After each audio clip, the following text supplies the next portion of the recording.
How should we start this? Well, I Oh, suppose it was a dark and stormy geopolitical evening. I was born in late 80s Romania, which was not a good time. Uh, the government was trying to turn everybody into vegetarians because they didn't want to pay the money for meat. Jesus. Yeah, things weren't very nice back then. Yeah, I'm not so familiar with Communist Romania, to be honest. I'm a little bit ignorant to that subject. How deep into it was it when you were in your childhood, out of curiosity? Like, were things pretty far along? Were things like in the beginning stages? Like, how did that operate? Well, the Soviet Red Army imposed communism in 45. Okay, so a while Well, then. I mean, so it was several decades along. And the model for a lot of Romanian communism was North Korea. That's not great. New. So yeah, things were kind of sucky back then. Yeah, and to think of how similar it is to today, people praising North Korea or North Korea just making partnerships with all these communist nations. It's insane. It's just, I mean, it not even hasn't communist stopped. China likes North Korea because Yeah, they're the they got ones the getting. missiles. So one thing I have never understood about some Westerners is that they completely ignored what it was like for people to live there. So in the 80s, you had people uh, traveling to East Germany and saying, "This is the future." I mean, they were right. That wasn't the future we wanted, but um, but East Germany was one of the most functional communist states. You got to other places, you didn't know if the soup you were eating had meat or fish, and God, and we take probably most. sorry. I mean, the reality of communism at the bottom was everything was stolen. My birth father, he got a spot in one of those new apartment complexes that were maybe only 10 years old, and he moved into a mud brick house with no running water instead. Jesus. How things look in a photo tends to be nicer than how things were actually in practice. Yeah, 100%. And I mean, that's a lesson for the modern day because so much of this communism comes in and it's dressed in cartoons and rainbows and corporate pop pamphlets and yeah, it's no different than Kim Jong Un's putting up a fake grocery store in North Korea and saying, "Look at this, we got food here." Like these are just false promises through and through, and the fact that we haven't figured that out in the 2020s is pretty damn horrifying. I mean, I should have known better going into it, but we don't take the time to educate people in this country about communism whatsoever. All my history classes, I was like an A+ student in history. We barely touched communism ever. Fascism was always the focus. Well, a lot of the communist jokes started out as jokes about the Nazi occupation. Uh, so fascism, communism, they were similarly dysfunctional. And there were movies in the 60s imagining what life would be like if the Nazis had been able to cling on to power for a few more decades. And they ended up basically being like the Soviet Union, guided tour groups, a privileged elite, lots of history being destroyed because they're just another species. Not even a different species. They're just totalitarianism. Same group of psychopathic thugs in control. Yeah, and not to get too biblical with it, but when they go into Revelations and they tell the story of the beast, the way I interpret it is they talk about the beast having two blows to its head having been healed, and the people being just complete wonderment as to how the beast could have survived. I see those blows as communist and fascism. Those the fact that it's resurrected to this extreme, and groups like the World Economic Forum, they seem to have the perfect blend of fascism and communism in one, and it's become this super authoritarianism. Like, it's scary. Like, there really is no difference between the two groups other than one proudly proclaims it's racist and then the other one claims to be against racism. Yeah, well, it turns out that the people who are most anti-racism or nationalism tend to be the most fanatical, just for a different group. And that's been observed since the 60s. Um, that's actually where the split between Albert Camus and Jean-Paul Sartre came. Albert Camus was born in Algeria to a French settler family. And when he said that he wanted to keep his mother alive, his mother alive, rather than see her bombed or murdered, he was being quite literal. So Jean-Paul Sartre was all about an end to nationalism, except for Algerians, uh, with the result that, oh, bunch of dead people.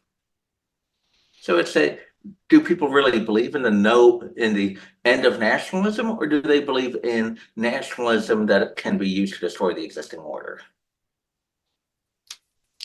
Yeah, 100%. And it's like I said with Joshua Slocum, it's not about getting rid of power, it's about seizing power in every given moment. From, whether you're having a conversation with one of your friends and they're trying to put you in your place and check you and shut you up, or whether it's the White House. Like I think you've done pretty well to explain, this is just cult mentality. Here's something almost nobody talks about. A lot of the Romanian secret police that were staunch communists were actually the children and grandchildren of the people who were in the Iron Guard, a group of, I hesitate to call them fascists, but nut jobs. They were fucking nut jobs. Nazi Germany intervened with the pro-German Romanian government to let the Iron Guard have their way. These guys were nut jobs, and their children and grandchildren became the secret police. Mhm. Now, is that any different than any of these neo Nazis? I know a lot of ex-white supremacists, or new rather, down in South Texas, and you know that's kind of their stories. Their granddaddies were in the KKK during the Vietnam War or Korea, and it just got passed down along the line. Like, there's a lot to be said for those familial ties in these dark organizations. Like, it's very, I don't know. I hope I never have someone down the line from me, like a grandson or a nephew, one day be like, I'm going to become Antifa. Like, I would hope that the lessons would be learned right now and we could just nip that in the bud. But scary shit. I mean, the family tie suggests that there is something about a certain personality style that gets people attracted to power seeking.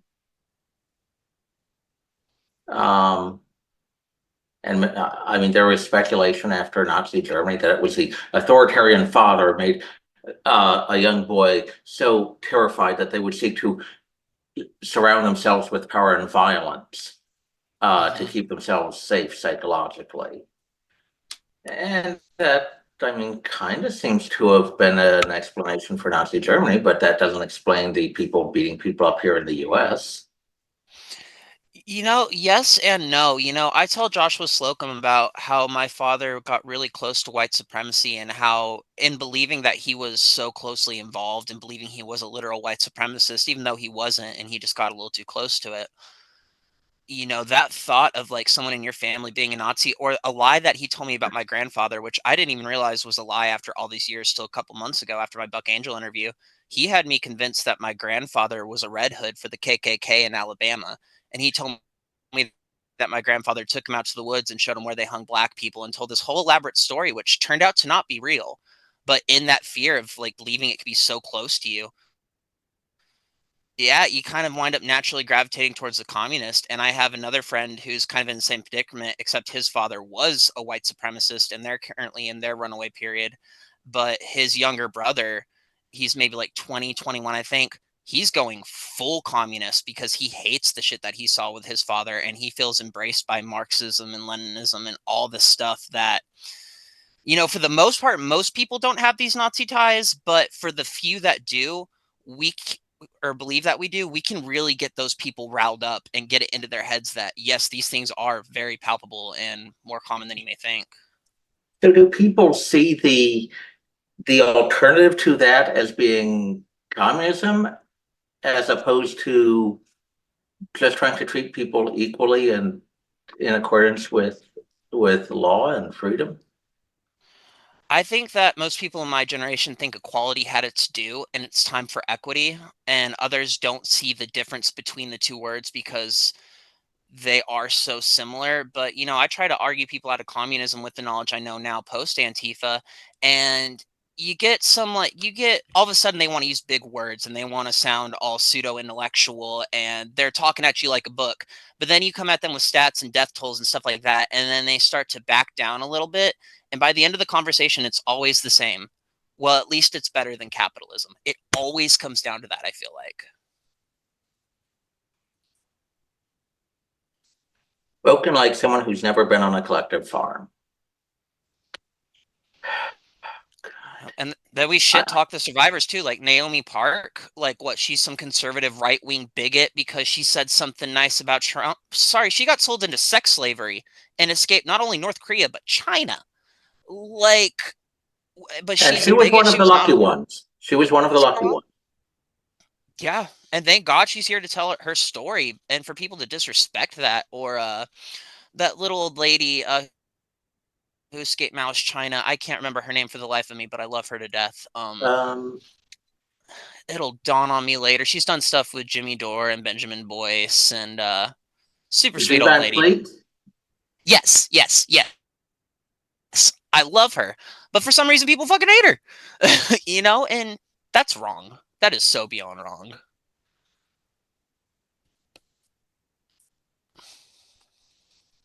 Uh, I can't get myself into that headspace because when I think of communism, I think of Marxism, Leninism, not what. And I'm sorry, I'm on the Stalin side of the Stalin Trotsky split. So I tend to see this from Eastern European communism, not whatever Western communism has mutated into.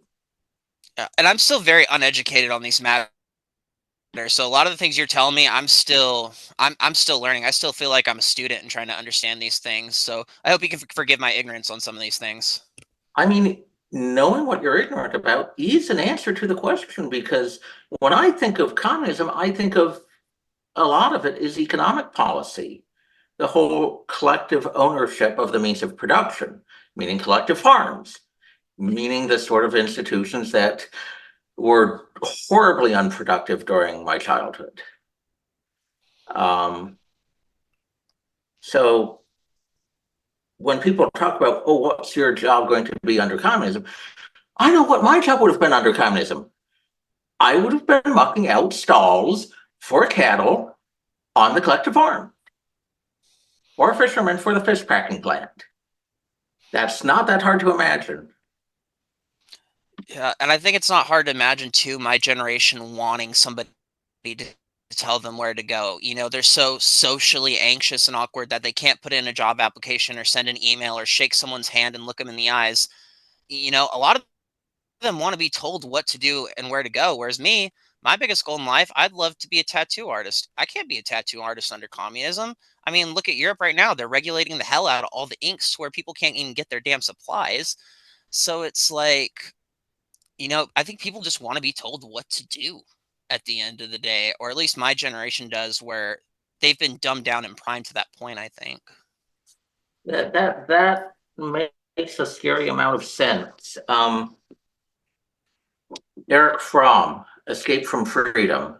I've got the first edition book, but his observation on the rise of Nazi Germany was that a lot of people wanted to be free from actually having to make a decision that was meaningful for themselves.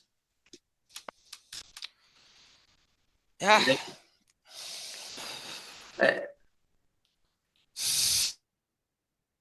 This is So, so scary. Like I have so many dreams and goals in my head that to just think of like someone just completely taking over that and determining my future for me. That's I I don't mean, know. That's I had scary. a math teacher in Romania. She wanted to become a doctor. And because she came from a city, it was more likely that she would become a doctor. And that year that they were having applications for medical schools, the government decided they had enough doctors, and they decided to shunt all the failed applicants into math education. So she became a math teacher for the rest of her life. Not to mention that that's a great way for a system to completely break. It's like, when I was a kid, I tried to get into the Navy, and I told my Navy recruiter straight up, I just wanted to kill people. That's where my mental state was. But I had cheated my way through math in high school to get through. Like, I should have made like F's. I made like B's and C's, and I knew where all the teachers kept their math grades and whatnot. The recruiters came in and asked me if I wanted to be a nuclear engineer. Like, Did if you you put take the someone, ASVAB? yeah. I think I wouldn't made it as far as to MEPS right before they send you off to boot camp, but I had self-harm scars and from getting coked out previously. I got the drugs out of my system, but the doctor checking me out didn't believe it was cat scratches. So allegedly, I'm exempt from being drafted, which is nice. But yeah, just thinking Well, they're just putting people wherever is scary, and it makes sense why a lot of things are breaking. well, if they had a look at your ASVAB scores, and if you took it at MEPS, that's kind of hard to fake. So you may well have been qualified for that. God, I'm so glad I didn't make it into there. Like it's scary to say, but leaving those scars on myself and having that mental break probably saved me from going into the military and doing something stupid. Maybe. Sorry, am I frozen on your end? I'm noticing I'm Yes, paused right you're now. frozen. Okay, you can still hear me though? Yes. Okay. We'll just keep it going and hope it pops back if that's okay. Okay. Um, so the actual way things worked under communism was very often there's a shortage. The planners decide to just shunt people into doing something else and hope that it'll eventually be fixed, or raise prices, hope the demand craters, and then hope they'll eventually fix the problem later on. And of course, they never did. Washing machines broke all the time, if they ever worked. So central planning, and that's what people remember the most about Eastern European communism. The central planning was completely unworkable for ordinary people. The rich people could jump ahead in line and they got everything. And by rich, I don't mean whatever pieces of paper were called money. I mean power. They're the people who don't get beaten uh, for being out late at night. Yeah, like a lot of what we saw during COVID, there was rules for me and not the type situations where yeah, these people in their inner circles, they got to walk around not wearing masks, being served by people with masks, being able to jump all these COVID policies. I can see that mirrored in the modern day. Like it just creating two separate classes essentially. And my cynicism is that a lot of this politicking is just people wanting to replace a visible money-based system of sorting power into an unofficial connections-based system of sorting power. What do you Uh, mean by that? Just out of curiosity.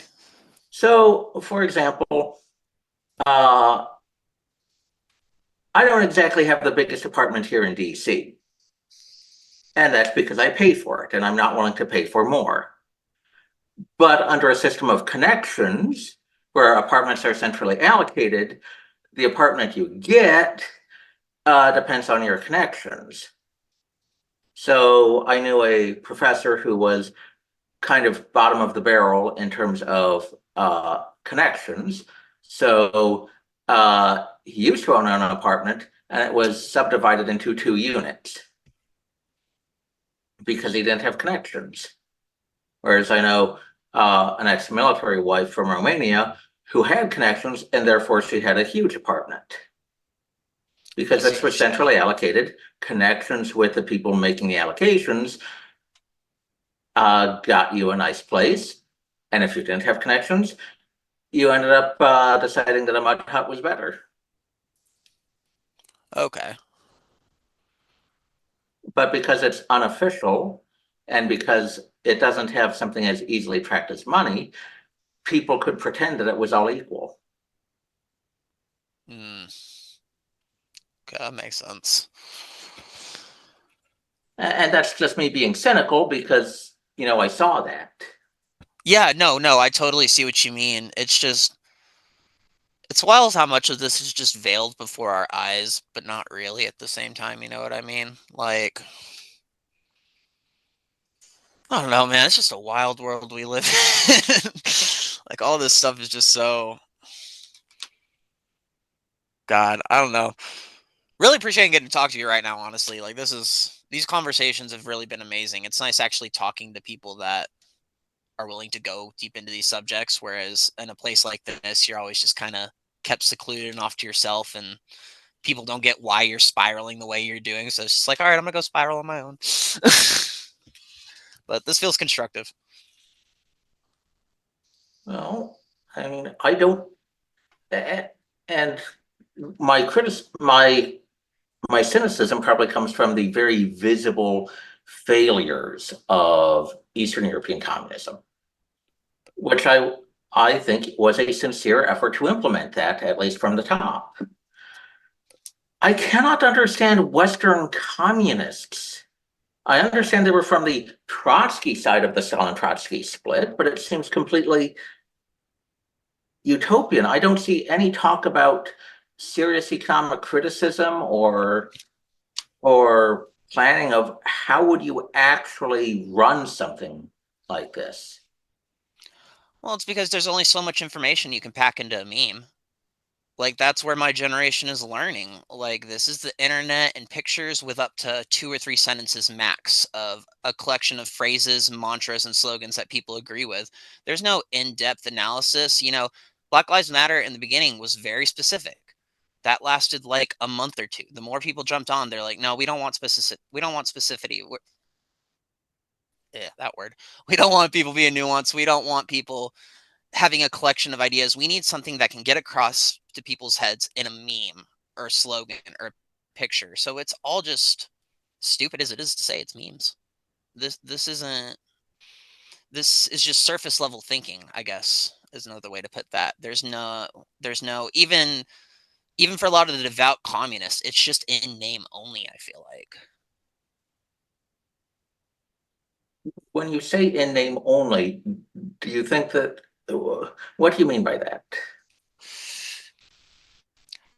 Like, it's a trend, like, okay, look back like 15 years ago or so in my life. You had the Wigger era. You had all of a sudden one day, all the white kids suddenly thought they came out of the hood. They were all wearing chains and wife beaters and their pants were all sagging. And they thought they were a part of this community that they weren't. And that's not to say that that was the black community, but it's what they saw the black community as being painted as, and what they wanted to be a part of were the cherry picked elements that they wanted to extract from that presentation. So you're kind of seeing a lot of the same thing with the communists, where they're saying the slogans and they're listening to the communist music, and they might be reading 1 or 2 of the books, and they love the tattoos and they love the shirts and they love it when it gets mentioned in movies. But it's like you said, they don't know what the hell real communism is, just the same as the Wigger kids didn't know what the hell a black person was. All they had was media representation and stereotypes. And I think it's the exact same thing with communism, and I think it's the exact same thing that's going to lead people down the extreme Islamic path. Like, it's gonna hop from trend to trend to trend to trend, getting gradually more extreme until there's some sort of natural rebellion from the youth that counters it and pushes it away and shows people how stupid, silly, and vicious they actually are. That But sounds like that's my it's analysis on it. that just sounds like it's fashion and fighting spirit. Yeah, that's what you could chalk Antifa up to. I mean, why does everyone want to wear black? You want to feel like Batman. You want to feel like a Call of Duty character. Everyone loved wearing black prior. You had the goths, you had the emo. You know, our generation was already primed for the simple fact of always wearing black, always being dark, always wearing a hood, wanting to keep your face concealed from others. Like these little things that built into the modern day Antifa, we were primed for this in so many different ways through our music, through our medias, through our trends, through our clicks. Like this was encouraged, I believe, and then it just ultimately amalgamated into this thing with historical context, you know, because this Antifa didn't just wasn't just born in 2020, but I mean, you know, people like me, I didn't know Antifa was responsible for the erection of the Berlin Wall. I didn't know they were around during Hitler. All I saw was black clothes and fighting Nazis.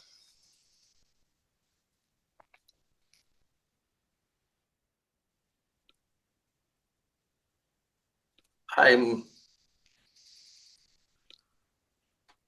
It is very strange to imagine how the context that kind of drives your own life gets ignored by other people in their quest for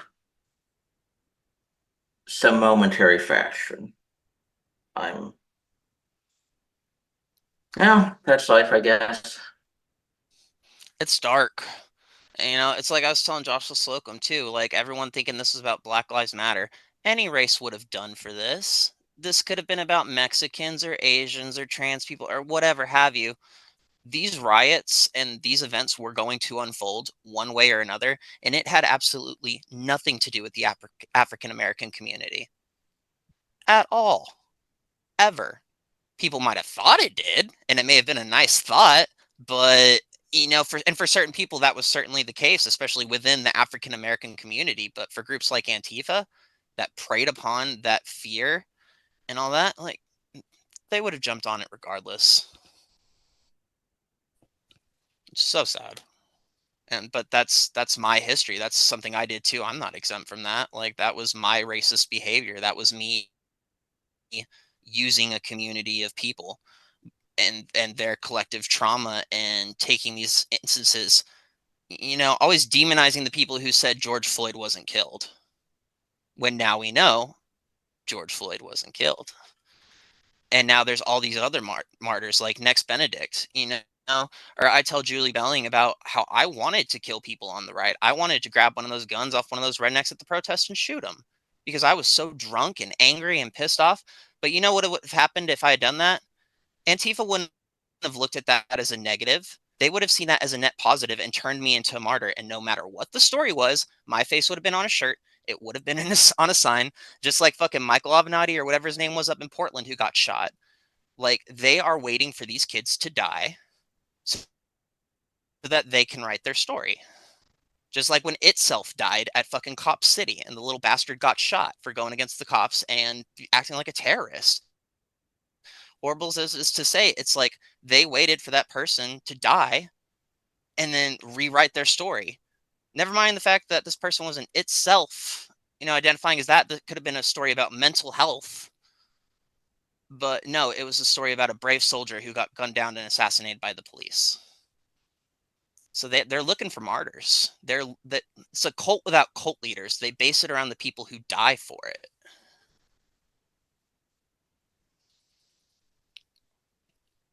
Uh, I would be, yeah, your characterization as a cult without cult leaders makes a scary amount of sense.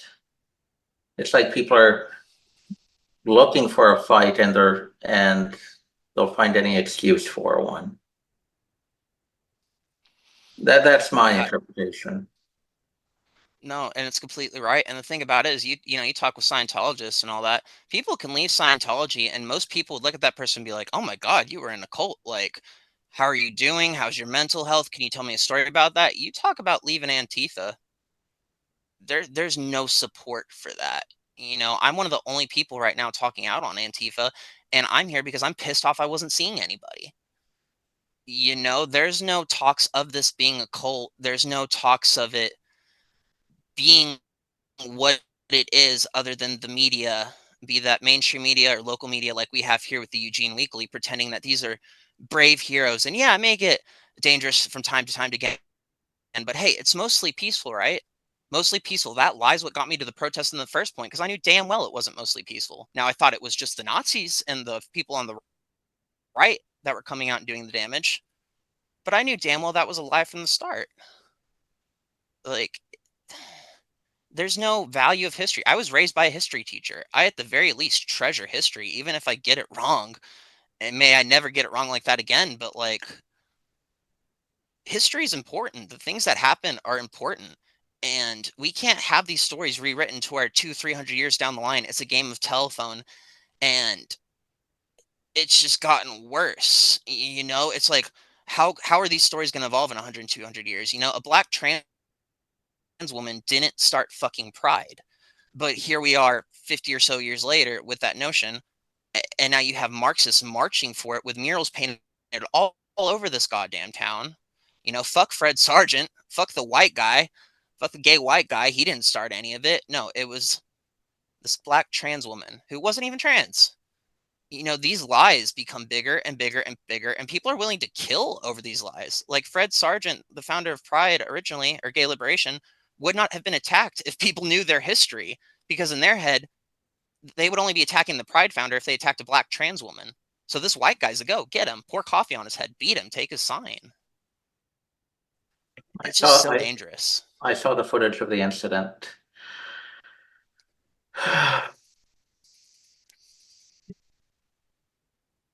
It is, yeah, it is history being rewritten. And the parallels to, I mean, I assume you've already thought to the parallels of the 1930s Soviet Union, where people were being written out of encyclopedia articles and airbrushed out of photos. Yeah, yeah, I've seen a little bit of that. And, it's like 1984. What is it? The Ministry of Truth, or the main character is just going through and he's doing, like you said, he's rewriting the newspaper articles, avoiding the ones that aren't correct, and the people only get to see certain things.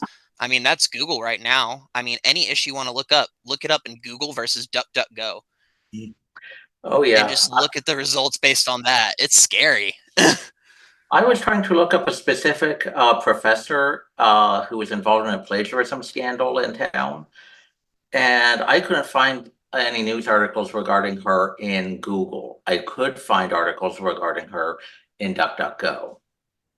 Would this happen to be the same professor who may or may not have been making some unheard of comments about the Jews?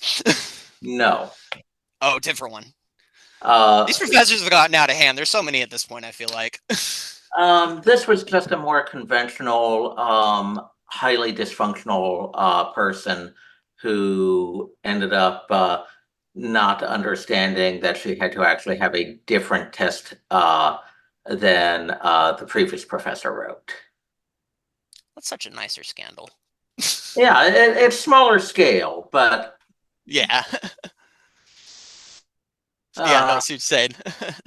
so the way Google gets manipulated for big ticket political items also changes how people can research smaller items. Yeah. Yes, it's horribly dysfunctional. If the Stasi could only have dreamed of this power. Yeah, and I think we need to be careful when we're saying things like it's dysfunctional, it makes no sense, stuff like that. Like, I always have to remind myself, I'm like, no, it's functioning the way it needed to. It makes sense to the people putting the systems in. To us, it's so discombobulating because none of this was made for us. We're what they're phasing out. Like, I don't know. This is just so scary. Like, you can see where the ownership is being transferred. It's cleared we were owned by the government by the time I was born. There's certainly a portion of America that was free, but most people are owned by the United States government, and now we're being sold out to globalists. Bit by bit by bit. We got the World Health Organization treaty happening what, next month? Goodbye global autonomy. Like, this is a transfer of ownership. Someone said it best recently that I heard: the sun is setting in the west and rising in the east. Like the people know that the ship is sinking, and they're just trying to make out with their skins intact, and fuck the rest of Um, us. Communist China isn't looking so rosy right now. Um, I think one of the great ironies of the Soviet Union is that their propaganda campaigns in the West only really started paying strategic dividends after the Soviet Union collapsed. And Communist China's propaganda campaign is starting to have an effect, but the Chinese economy right now is cratering. Yeah. What do you like out of all the communist systems that have failed and collapsed? What would you personally attribute most of that to? Like in terms of like the people, what the people are able to do, how they acted. What what was usually the breaking point for people, do you feel like? You've heard the phrase "don't get high off your own supply." Mhm. Well, basically, that's what communist rulers did. The effort to exert control ended up driving away the people who did have skills and creative thinking, and it intimidated those who could have come around with new ideas, new skills, and it also shut off the feedback loops that would have told them that policies were working or not working. Uh, so collective farms were definitely less efficient than private plots. But the government pushed collective farms because it was easier to grab the grain from collective farms. But when it came time uh, to actually feed people, the amount they could confiscate was never as good as what people could have grown on their own. So people were malnourished. But the government didn't want to hear it.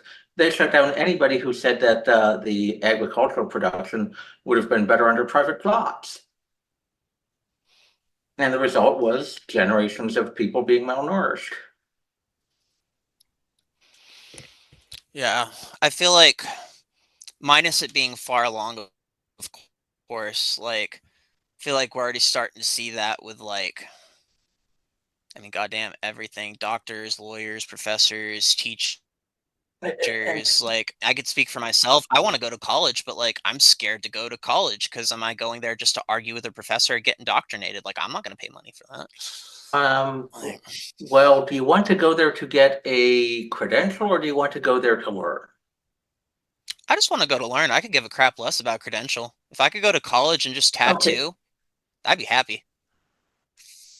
there's a ton of resources you can get uh, on your own. So, tons of books on Amazon. There's plenty of good videos on YouTube and elsewhere. You can learn on your own. Now, the downside is that you don't necessarily get the free flowing debate, and maybe there's still some professors, probably at middle ranking schools, who are there because of the love of the subject and not the politics. But that's going to be somewhat more iffy. Yeah. So, No, that's definitely good to know. Like, I thought about Peterson Academy, Jordan Peterson starting that up recently. Everything I saw for that, I was just like, yeah, that's pretty neat, I felt like, affordable, a great way to engage with other people and just speak, meet other like-minded people. Yeah, I think there's definitely a path for me in the future. I just for the moment I gotta move to Texas and hope a nuke doesn't drop on my head and get the podcast and an actual tattoo career. mm, There's steps, but I definitely like to get back into education in the future. I feel like I don't know, sour taste as I have for a lot of these college students right now because I'm so goddamn tired of talking with college students here from the U of O, and everything coming out of their mouth is decolonization, decolonization, decolonization. Like, I read some of that decolonization literature. So much of it conflates the rule by the British with the rule of the French, with the rule of the Germans, with the rule of the Portuguese. And these were vastly different governments with vastly different policies. One of yeah, the now they're. Oh, sorry. one of the big topics in developmental economics back in the 2000s was there is a very visible difference between how former British colonies turned out and former French colonies turned out. And the decolonization literature just conflates the two. Yeah, or kind of how it conflates the colonization of America with the colonization of Palestine and how those two injustices need to be corrected at the same time. I think the argument that a lot of this CRT, DEI, decolonization crap has been kind of leading people and grooming them to become anti-Semitic is kind of starting to pan out the more and more time goes on. Like, who's Well, going to be perceived as the ultimate colonizer in the world? anti-Semitism is the socialism of fools. Um, Yeah. and that phrase is not something that was applied after the fact. That was something that people are observing back in the 1890s. Revolutionaries tried to harness existing anti-Semitism and the brutal massacres of Jews in Russia, hoping that that violence could be turned to revolutionary ends. And I suppose you could say that it eventually was, but it resulted in a regime that not even the revolutionaries of that era would have wanted to live in. The culture of brutality and beating up and hurting innocent people continued under the new government. This is so horrible. And when it comes to the Jews, it's like it's literally hundreds, thousands of years. It's just always been the main target, and the numbers get smaller and smaller and smaller. But now we have data on everybody. Now we have genetic tracing. Now we have DNA. We can figure out who's a Jew pretty easily, or anything else for that matter. And that's so scary to know that the numbers have got picked down that small. And now we're in this time of, oh, let's do a global jihad. I mean, what's in the Jewish community in America? Isn't it less than the population of LA or something wild like that? That's Something just like such a 6 million. horrifying thought. Yeah, this is gonna be a bloody war. And the people that went into this saying they were gonna protect the Jews and hide Aunt Frank in the basement, they ain't doing that. like they're not going to do that. They're more likely to hide the migrants coming across the border disguised as, I don't know, some farmer from Guatemala who's actually some terrorist from Venezuela, and they're going to be put up like the Four Seasons in some middle class bougie white person's Airbnb. And when the time comes to strike, these terrorists are going to be activated and these people will no longer be useful. People will be discarded. I don't mince my words with what's coming. This is going to be a war. Civil war, leave the world behind. All the movies we're getting right now, I'm kind of looking at these and being like, I thought them before the movies. I'm glad it's just getting into the public consciousness right now. Maybe some movies like that could scare people a little bit into being out of it. But even then, there's no backing out of this. The Biden administration's already secured our fate on this. We are going to war, and it's going to be civil war. It's going to be a race war. It's going to be holy war. It's going to be all different wars at once. And I'm fucking scared, dude. I but I also can't pretend that this isn't going to happen. I can't rule that out. But what I'm seeing as most likely for the next 5 or 6 years is an ongoing cold civil war. Yeah.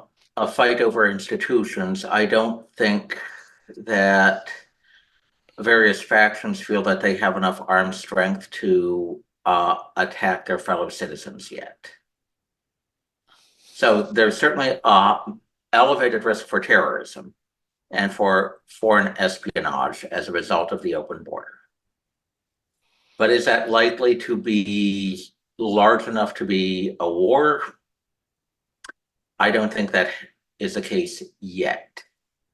Uh, Unless you consider something like the level of terrorism we saw in Algeria or Northern Ireland as a war, which seems much more likely right now.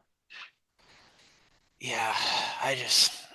I'm still wait. Part of me wonders because people have been talking Black Swan, and there's been so many events that who's to say it hasn't already happened. But I think what I'm scared of right now is just a wild card, be it a terror organization or a government, just something coming in all the chaos to where if things were to progress naturally, I do think they'd go the way you'd say, but I also think that there's a possibility for just a momentary flash in a frying pan, something that just freaks people the hell out, or just at the very least mystifies people. I don't even think it would need to cause death. I mean, you hear a lot of these trumpet sounds and a lot of what they're doing in the air and creating these noises. It could be as simple as the sky screaming at us for 5 minutes and us just chasing theories and not knowing what to do with it. Like, any number of things can happen. I guess I'm a little more on edge because, like, I mean, this year alone, I've already had the power go out for 3 weeks. We've had multiple outages, hacks, so much has been going on in Oregon itself to where, we had a winter storm that made it look like this whole place got leveled in a wildfire. Like all the trees fell down from the ice being so heavy. So,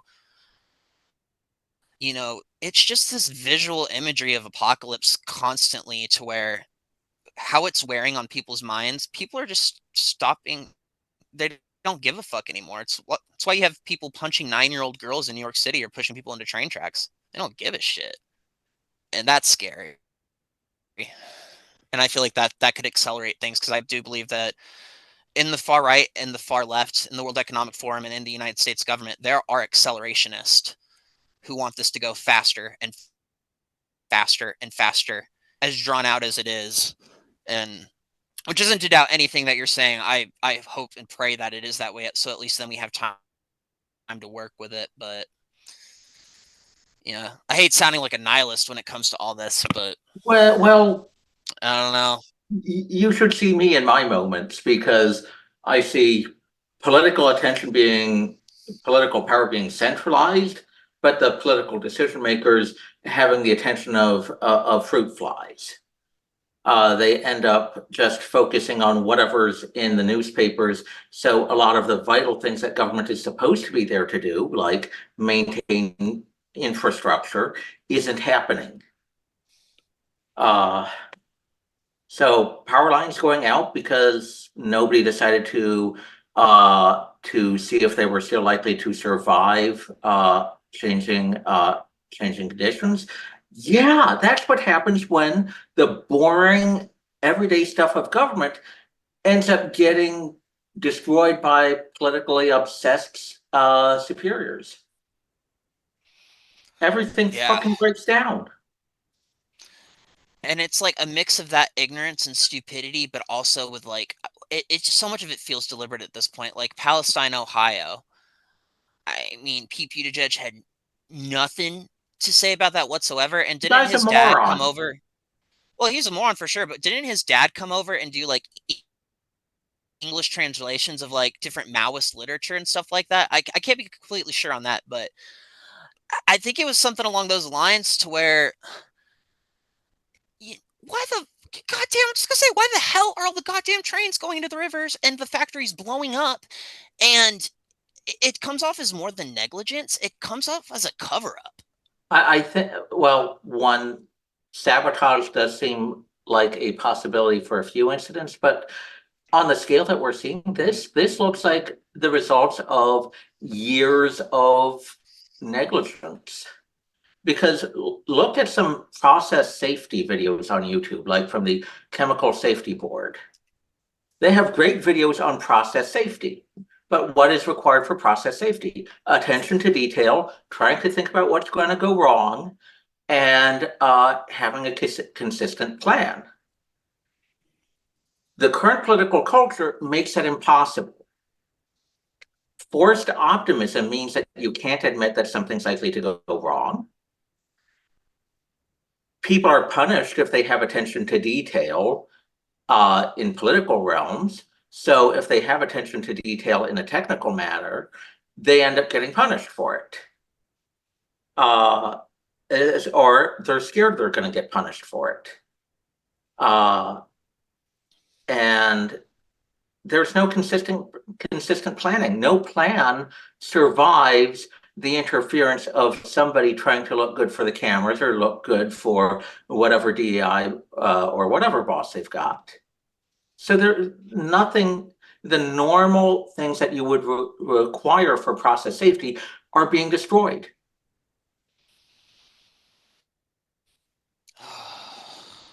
It's so goddamn horrifying. It's it's so goddamn horrifying. And yeah, I think I've worked a lot of workplaces here post COVID. I did a little job hopping until I found somewhere that was comfortable for me. And yeah, every place for the most part, minus where I'm at now, which is nice, going in with the DEI training and the diversity and all that, all the talking points going into it. You know what? You never leave those training sessions with job training. You always get thrown out on the floor with your cashier, or you're making pizza, or you're making sandwiches. I don't get training anymore, but you bet your ass I have to sit through an hour of this is what you do about your internal biases. This is how Black people are disproportionately affected in the workplace. This is how we treat our gay and trans employees. Okay, teach me how to make a goddamn sandwich at Subway, please, because these customers are getting pissed off at me, and I fucking hate this job. And thank God I'm at where I'm at now. But it's like, and they wonder why the youth is so disgruntled with the workforce. I mean, that's one downside of where I do work is that's still a problem. At least I'm a dishwasher. I don't need training for that. I know how to dishwash. I've been doing it for years. But I watch people coming in as hosts and servers and cooks, most of the time hired with no experience, and it's just like, good luck. Yeah, And then they grow resentful of the I got about workforce. 10 minutes of training when I worked as a busboy. Uh, awesome. Absolutely awesome. Oh, my first day at a You restaurant gotta love being thrown in was water. Mother's Day. I think mine was Mother's Day too, or a holiday very similar. And I was a host at the time too. And the first customer I had, I remember, I did a whole spiel. I planned it. I was like talking to myself in the bathroom. I worked at Cotton Patch Cafe, so you had to like have that southern charm with it. And I had my whole spiel ready, and I gave it to this woman, and then she just started signing at me in sign language, and I felt so horrible. And her daughter was just sitting there trying not to laugh. And then there's like a whole moment of me trying to exchange notes with her and figure it out. But yeah, they didn't train you for that at all. I don't think that would have been in the training regardless, but that is a job I miss. Uh, but yeah, there's an old joke from the Soviet Union. Uh, oh, grandmother, how's your back? Could your son who went to medical school help you with that? Oh, no, no, he can't. He's only set it up to the 20th Party Congress Jesus because Christ. doctors in the Soviet Union were learning so much politics, but almost not no medicine. Oh, it feels bad because I'm thinking of my own grandma right now with back and knee pains, and she can't get a doctor for the life of her, but they're all at war over the vaccine. Like, God. It's true. And if you've got doctors who are full of politics, but almost no medicine, how are they going to actually handle a medical emergency? Okay, we just get sicker and sicker, and they get whatever they provide to us. I think that's one thing that helped wake me up was seeing what happened to the doctors over COVID. It's like, okay, so all doctors asking questions are just gone now.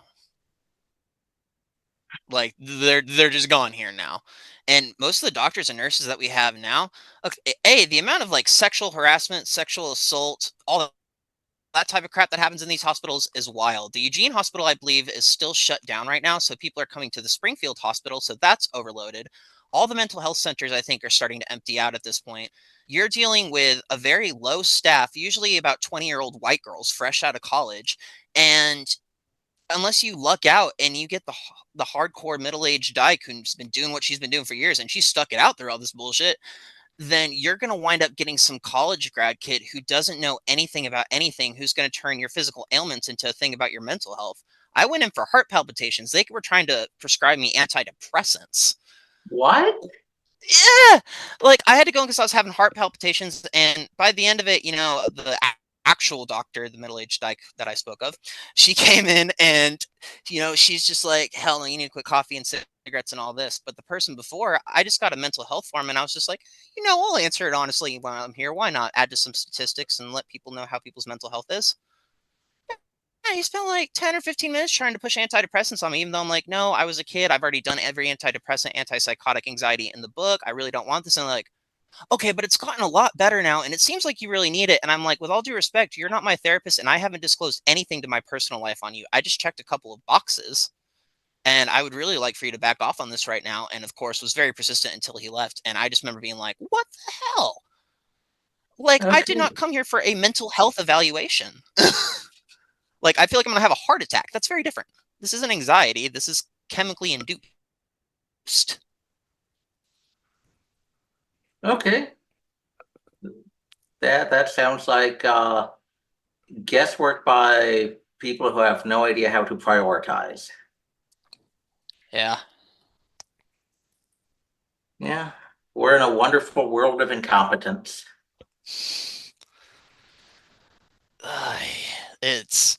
I hope we can find ourselves out of it one day. I want to be able to look back and tell my grandkids the horror stories of the 2020s and be like, yep, as bad as things got, we survived it, and you can survive the alien reptilian invasion just the way we survived the communist, and things are going to be great.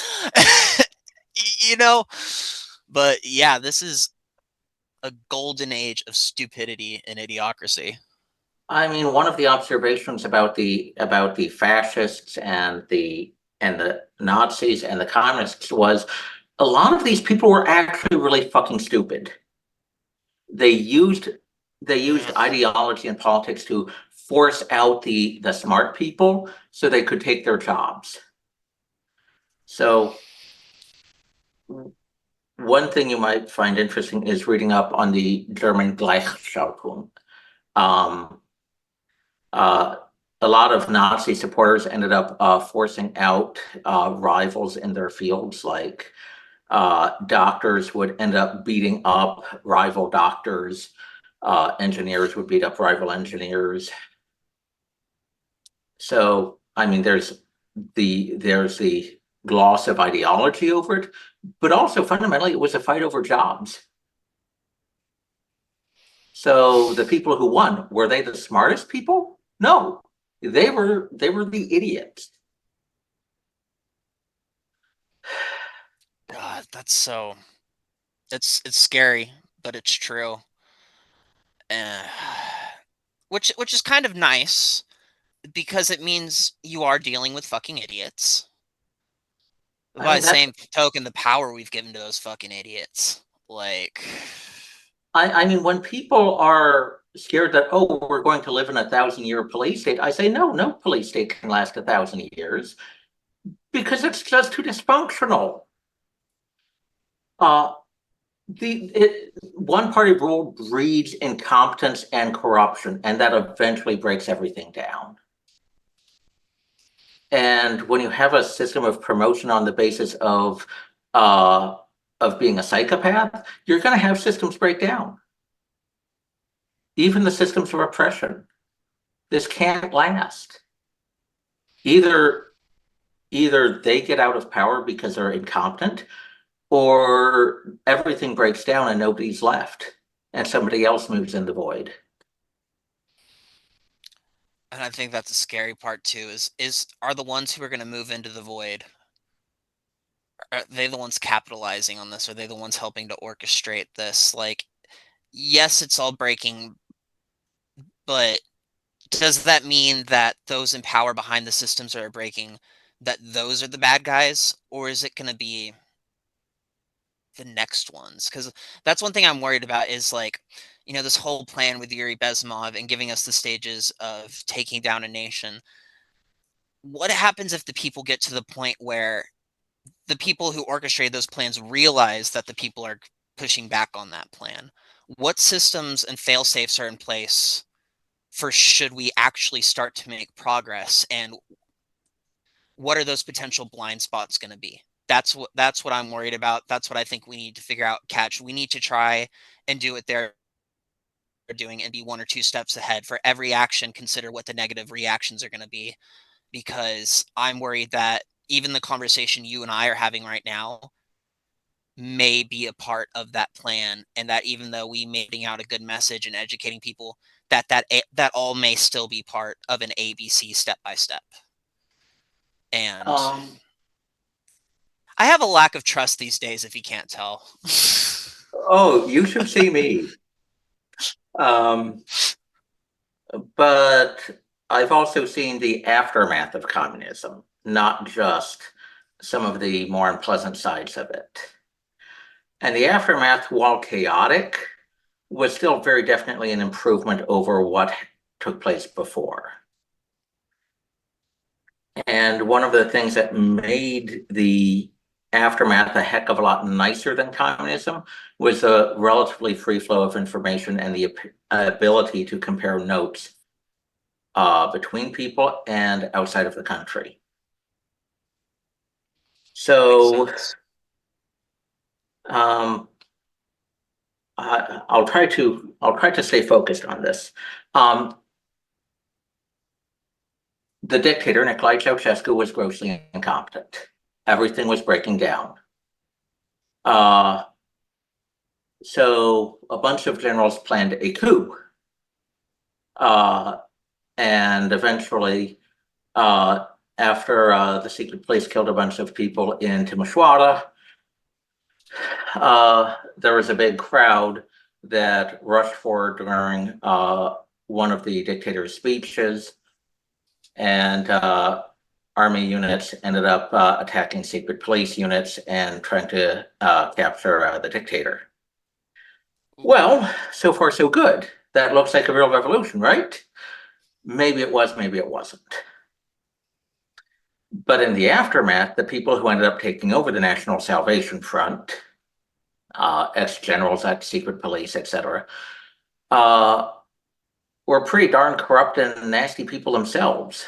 And there were a bunch of protests on uh, trying to exclude the former secret police guys and former communists from the new government. And the new government decided to beat up the people who were protesting. Uh, they called in a bunch of paramilitary miners to go beat up the protesters with metal rods, beat up students, beat up anybody who looked like an intellectual, destroy opposition party offices. And that was nasty. That was a traumatizing event called the Mineriad. You can find photos and videos of it on YouTube. Uh, but even with that, you had situations where people would pin a paper basically saying that Nazis and communists are the same on one of these politicians, and they were still alive. They would not have been alive under communism. There was more freedom for people to complain, even under a shady democracy, than there was under communism. And eventually you started to see real elections back in 2006. So there, as long as people could remember, hey, here's what the rule of law should be, here's what processes should be. These people are corrupt, don't trust them. We need a system where you can scrutinize politicians because you can't trust them. Things gradually became more and more like a real free country. That absolutely makes sense. Are were there any historical periods of time that mark like a true mourning period for the people who were engaged at the most extreme levels in this ideology and in these revolts and just and going after their neighbors, people like me, like is there any like period of time marked that you could look at and say this is the 5 or 6 years that people were just this is where the depression came in, this is where it was the most palpable, this is where it sat in for most people, holy shit, people died, we burned, we ate dogs, we killed children, and like what the hell was all that? You saw some of that in communist China in the 1990s when people could finally speak somewhat more freely about the Cultural Revolution. You had a number of people after World War II. I wouldn't say publicly talk about it, but the whole stereotype of kind of the traumatized war vet was not necessarily because of combat. It was because of other stuff that was happening in the time. Um, a number of former Nazis ended up leaving Germany and trying to do good works in other countries. And when I saw Romanian teachers after communism, uh, some of the time I could just see them taking the bottle of alcohol that they received as a bribe and just drinking it through the day. They were profoundly demoralized because back under communism, they were the ones teaching the ideology too. They were complicit in the system that made people not respect anybody. And after the system collapsed, they were drinking themselves. I just I hope people can I'm hoping that that period comes responsibly. I feel like my generation has such a mismanagement with its depression and its, substance usage that I think of one, one girl in particular who was one of the top people for me in Antifa, who I considered to be my hero for a long time, who was of Jewish Roma descent, who really believed that her Jewish heritage is why she needed to be out there combating fascism. And I doubt she's admitted it yet about how wrong everything was. But after May 29th, and we had our own incident here after what happened in DC where Trump was in the bunker, it scared me to watch the fight get zapped out of her. And to be sure, I'm glad that she didn't go back out and engage with BLM and Antifa and all that. But just any fight, if something were to happen here in the next 5 years, if she's anywhere near where she was when I saw her last, then this Jewish Roma descent isn't going to be able to combat the forces whenever they really come knocking. And I think that's one thing that I want with my channel to come across, is for that message to kind of get in there and to wake it up. Like for her, I hope she hears this right now because she knows damn well who she fucking is. Um, but I'm just hoping we can properly manage our sadness and our anger and our distrust and use it into something constructive rather than it completely tearing us down and taking us out of whatever fight we may need to have intellectually or whatever may have you in the future. Hope betrayed. I mean, I'm afraid it's kind of an old story of psychopathic politicians end up cultivating a sense of desperation among young people searching for meaning and structure and turning them against a society that could have provided that meaning and structure. And you a lot of these totalitarian movements end up just being the same damn thing. Young people follow some charismatic but psychopathic politician. They end up engaging in violence against their parents or society, and they get abandoned after the trauma sets in. Yeah. I mean, look at the early fascisti. These were desperate people misled by misled by a leader. Some of them ended up climbing the ranks, but a lot of them ended up just being turned into useless and horrible goons. And the few idealists ended up having to flee. There were, and the same with the Nazis. A bunch of the old comrades of the Nazi party ended up fleeing.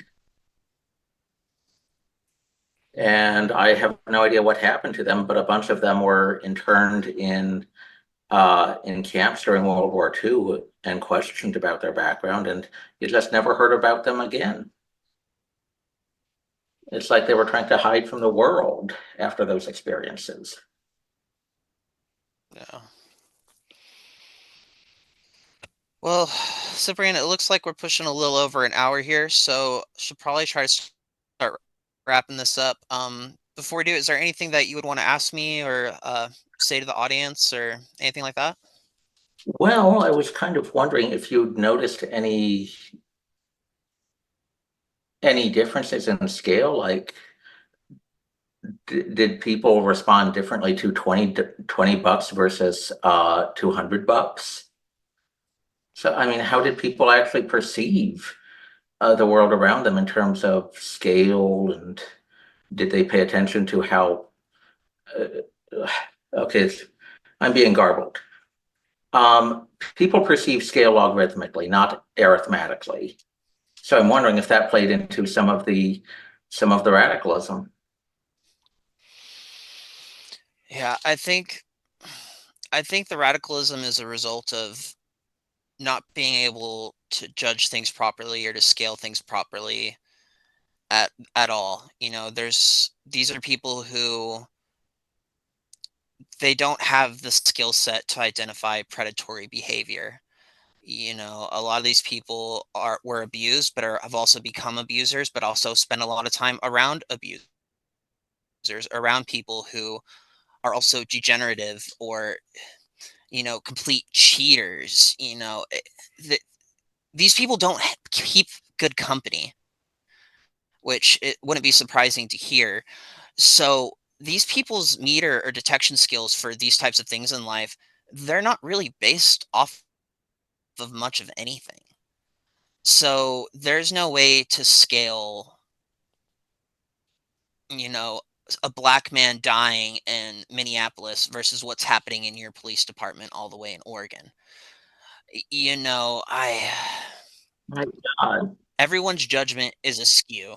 my God.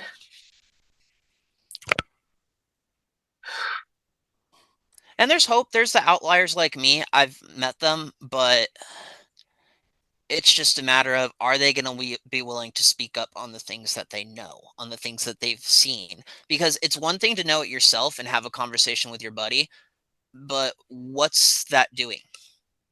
Like realistically, like people are going to have to act on this and do something. People are going to have to look at the world's greatest generation, Americans of the 1940s, who got their asses in gear and said, "We're at a war. We need to act. We need to do what we can at home. We need to we need to start working." We can't just know this information and then move on with having known this information, because at that point we're just keeping it to ourselves.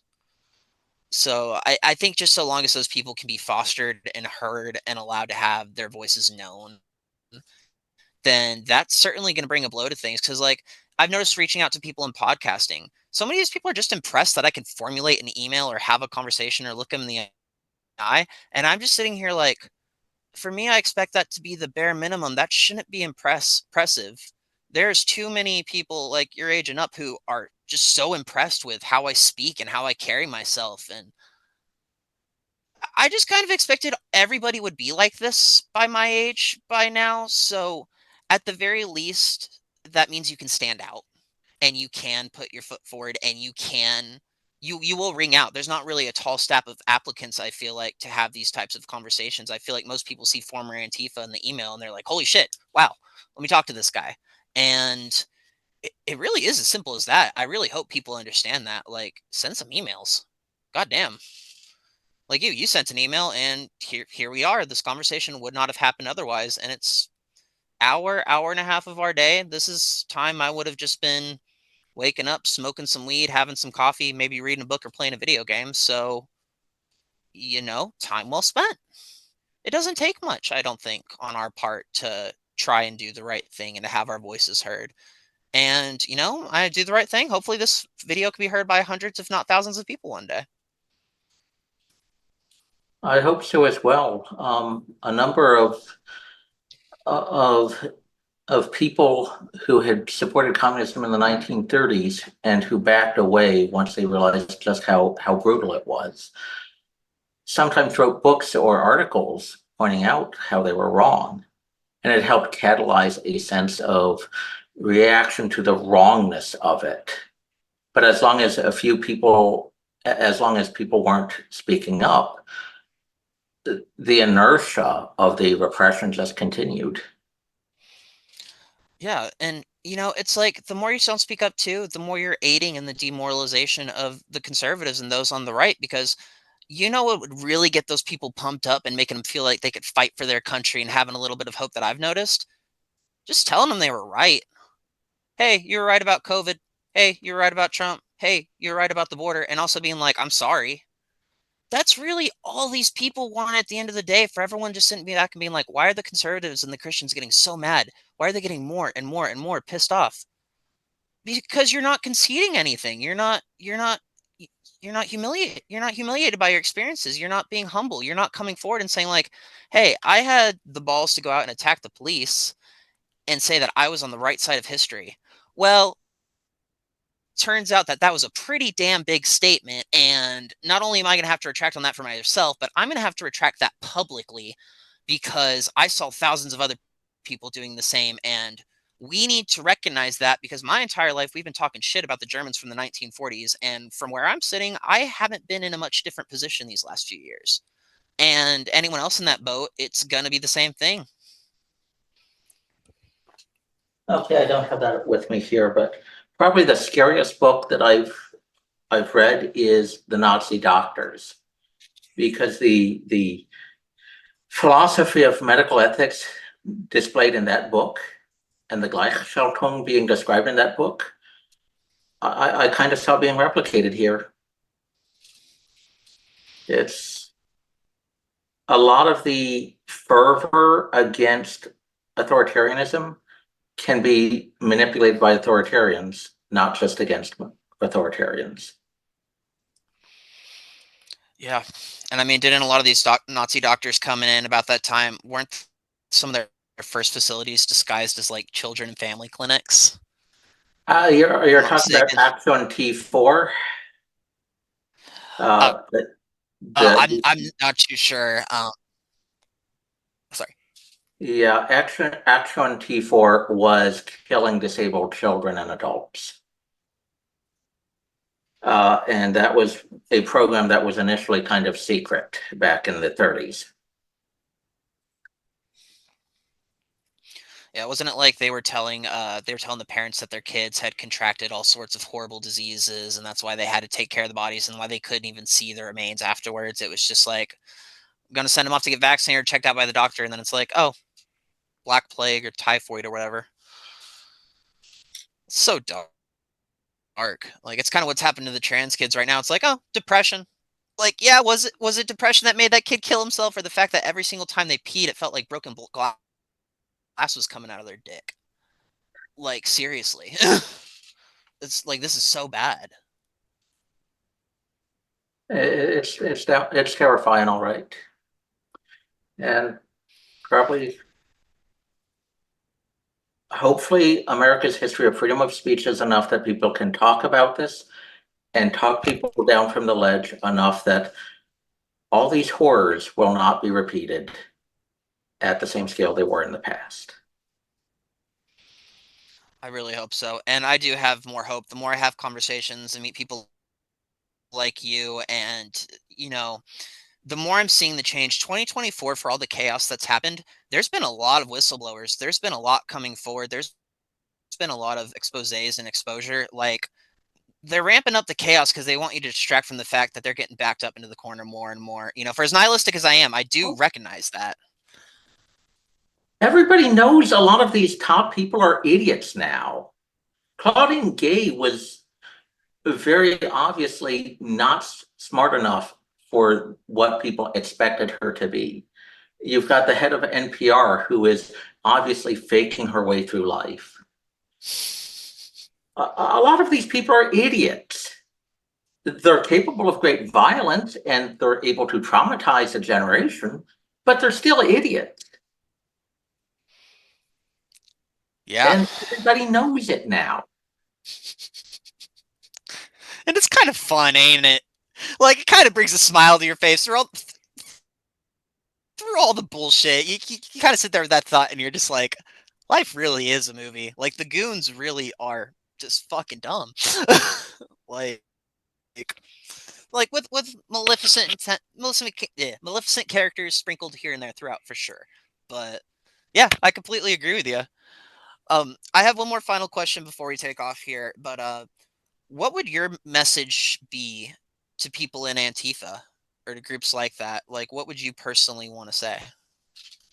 The difference between a sincere communist And someone who's just a fascist thug is, do you actually try to learn about the economics and think of a peaceful society afterwards? And if you're not willing to talk about economics and how to actually run a life, you're probably just a thug. Amen to that. I think I'd have to agree with you there.